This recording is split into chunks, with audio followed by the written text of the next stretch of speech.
I believe those who are here today will love Chinese tourists, right? Who doesn't love Chinese tourists? Please raise up your hand. Who doesn't love Chinese tourists?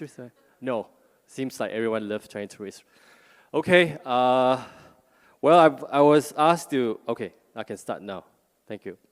So, I'm deeply honored and delighted to be invited to give a sharing and thoughts about Chinese domestic tourism back in China. So, let's bear with me for just 10 minutes. So, I'm going to take 2 slides to tell you who we are, what we do, and next we're going to show you some statistics. We, from the humble beginning by 2016, we started as the PMS developer, and now we have turned into a full-fledged service providers in travel and tourism industry ecosystems. So you can see that during the COVID, we were fortunate enough to survive, and we have continued to grow thanks to the clients, hotel clients that have trust on us. Now we have about close to 80,000 properties in China, and we have helped them to make GMV of about $1 billion for last year. So we have covered about 400 cities, and we will continue to grow. And this year we're going to grow. We're going to roll out to international. So that's who we are, what we do. Our unique solution is all-in-one. So PMS, as you guys already know, we have professional and basic version. Back in China, we're giving free for those boutique hotels, B&B, who have less than 3 properties, less than 50 rooms to use for free for life. But yeah, I'm not going to talk about that. Next is that, as you know, that the PMS is not just about connecting to channel manager. It's never sufficient. You need to connect to social media, right? So that's we have booking engines. It has a web builder that helps hotel to manage multiple channels at one time, and to generate their sales directly to direct bookings to the mini apps that you mentioned, the WeChat mini apps, direct bookings on social medias. So our PMS comes with direct API integration. You don't need to have further to invest on your channel manager. Our PMS has the direct API integration direct with most OTAs in China. That's in China. Fliggy, Qunar, Meituan, Ctrip, and so on. Okay. Next is that I know some of the hotels, brands, companies, they have a lot of budget to spend, but it's pointless if you just blindly spend, right? So I'm going to share with you which season we're going to invest more, especially to attract the Chinese tourists. So first, as you can see, the statistics, first that Chinese New Year, people travel, right? There also the National Day, 1st of October onwards. And the list, last but not least, the most is school summer holiday.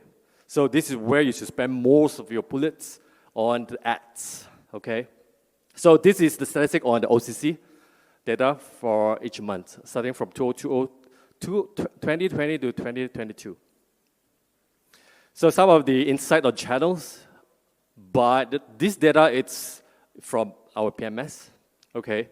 From here, you can see that the most conversion that transacted over here, it's on Q3, which has mentioned the summer holiday. So you can see here that for basic and professional, they are the most sales transacted in Q3. So from our data, Ctrip and Meituan are the major OTA channels by our hotels, whereby the Airbnb is losing out. It's banned in China. I don't know why. Ctrip users are many families. Oh, you can see that over here on Q3, be it basic or professional, for 2021 or 2022, there's the numbers or the statistics that comparing with Meituan Hotel, the Ctrip numbers is high. Why? Because Ctrip users are many family oriented, whereby for the Meituan, most of the users are youngsters. They do not wish to to go outing together with the families, to get packed, queue up for 2 hours just for a ride or things like that. So, well, another point that I need to highlight is that the dependency on OTAs are fluctuating by the data that we have, and the new media is accelerating, especially on the WeChat, Red, and Douyin platform. So, yeah, so I just want to emphasize that the better management of new media accounts, of course, with the effective content strategy, it's good to capture the private traffic for the conversion. So here is some statistics. You'll be surprised the ADR, average daily rate on different channels. You can see the Xiaohongshu. Everyone mentioned Xiaohongshu today. Xiaohongshu is known as Red, Little Red Book, and Xiaohongshu, right? So you can see over Xiaohongshu, the average daily rate is sold at the highest, which is 1,056 RMB per night. Then followed by the WeChat and Douyin. I think you will agree with me, the travel behavior had changed. Before COVID, people already have plans where to go. I already planned next year where I want to go to the US, go to Osaka. But once you have planned the destination, next what you do is that you go to exhibition, you go to fair to compare the price. Hey, how much is this? How much are you going to pay me? How much I need to pay for this trip? Similar itinerary. So you do this. But in China, after COVID, what they do is that I don't have plan where to go. Some of the content triggered they have read will lead me to the destination. I believe most of you would agree with me on this. Well, this is something you need to take heed of. China used to plan outbound travel. Well, it's true. OTAs, people to go to China, see trip, to look for, to make the transactions, to buy for the route, things like that. They go to airlines like Asia, they go to Cathay Pacific, Singapore Airlines, to make the bookings. But I need to highlight to you that the Xiaohongshu and Douyin are the upstream social medias they are picking up that influence travel decision. So, okay. So what is Xiaohongshu? Some of you may know, somebody may not know. Xiaohongshu, as I said earlier, is called Red or Little Red Book. So Xiaohongshu is a direct translation on the Chinese word Xiaohongshu, okay? So Xiaohongshu, it's what? Xiaohongshu is like Pinterest, Instagram-like information sharing platform. Something like Instagram, you take it as, not just about sharing on the information, but also it has a call to action. Meaning, when you see certain content on the Xiaohongshu, you are able to purchase and make bookings, group buys, and more and more. Well, okay, I only given another 2 minutes left. Xiaohongshu have 260 million monthly active users. Most of them are Generation Z, 70%. While content publishers, 70 million. Well, you can see the male versus female, 3 against 7. Now you know who make the call, right? Your wife, your girlfriend, but not you, okay? So next, travel is the top 5 most searchable content in Xiaohongshu. You can see that for the research for the Xiaohongshu is that the keywords on travel, bread and breakfast, camping, hotels, there are more than millions, 100 millions of reads. Reads is unlike those in Instagram, like you browse through it or just glance through it, it's considered as view. But reads, it takes time for them to read the entire article. That's reads, okay? So total travel content accumulated at 2.1 with about 2,000 travel bloggers. Okay, what is Douyin? Okay, I'm not going to spend more time on the TikTok in US hearing. It's owned by the same mother company. Anyway, so it has about daily active users, not monthly active users, 600 million.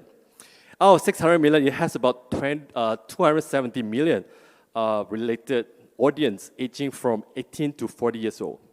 So from here, from the data from the Douyin, 1 to 4 times per year, that's the average traveling frequency. And the duration, they will stay more than about three days per trip. And 80% of them are FIT. So, and they are from 1st to 5th tier cities, okay. Here is some good data. The number of hotels on board increased 192% from March to September 2022. And the number of transactions made in less than a year since 2021, it's about 246%. And as you know, Douyin, TikTok, they depend on a lot of KOL influencers. And here, it just shows that the number of transactions influenced by KOL is about 862% up. And the POI check-ins, POI, in fact, it means point of interest or place of interest, where you exactly be at the exact place and you check in, that's a POI. So there are about 690 million POI check-in videos made per year in China. And the hotel keyword search, it's close to about 800 million.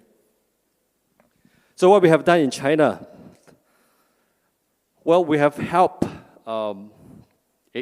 8,000 merchants, hotel merchants, to be on board, 4,000 Douyin, 3,000 Xiaohongshu, to help them, to guide them by providing content strategies, KOL live streamings, content seedings, and more, to help them to generate the transactions on hotels onto their direct booking, which is a mini program, okay? Their mini programs. So what we are going to do in Southeast Asia, well, this year is going to be a good year for us to start to come in. And over here, I just want to mention to you that for us, we already have our system directly API integrated with most of the OTAs, as well as the social media in China. But over here, Smart Order, we rename it as Smart Order for the markets outside of China. We are planning to do that the same. Currently, we have integrated with Airbnb and Agoda, and hopefully we're going to integrate more. And what does this mean to us? It's a good milestone for us. Once we have integrated, it's going to be connected relation between the OTA in China and the OTAs out of China. And this also means the traffics between this China and outside of China are bi-directional. Okay, so yeah, we do more than that, but I only have limited time. Catch up with me, and I'll see you again. Thank you very much.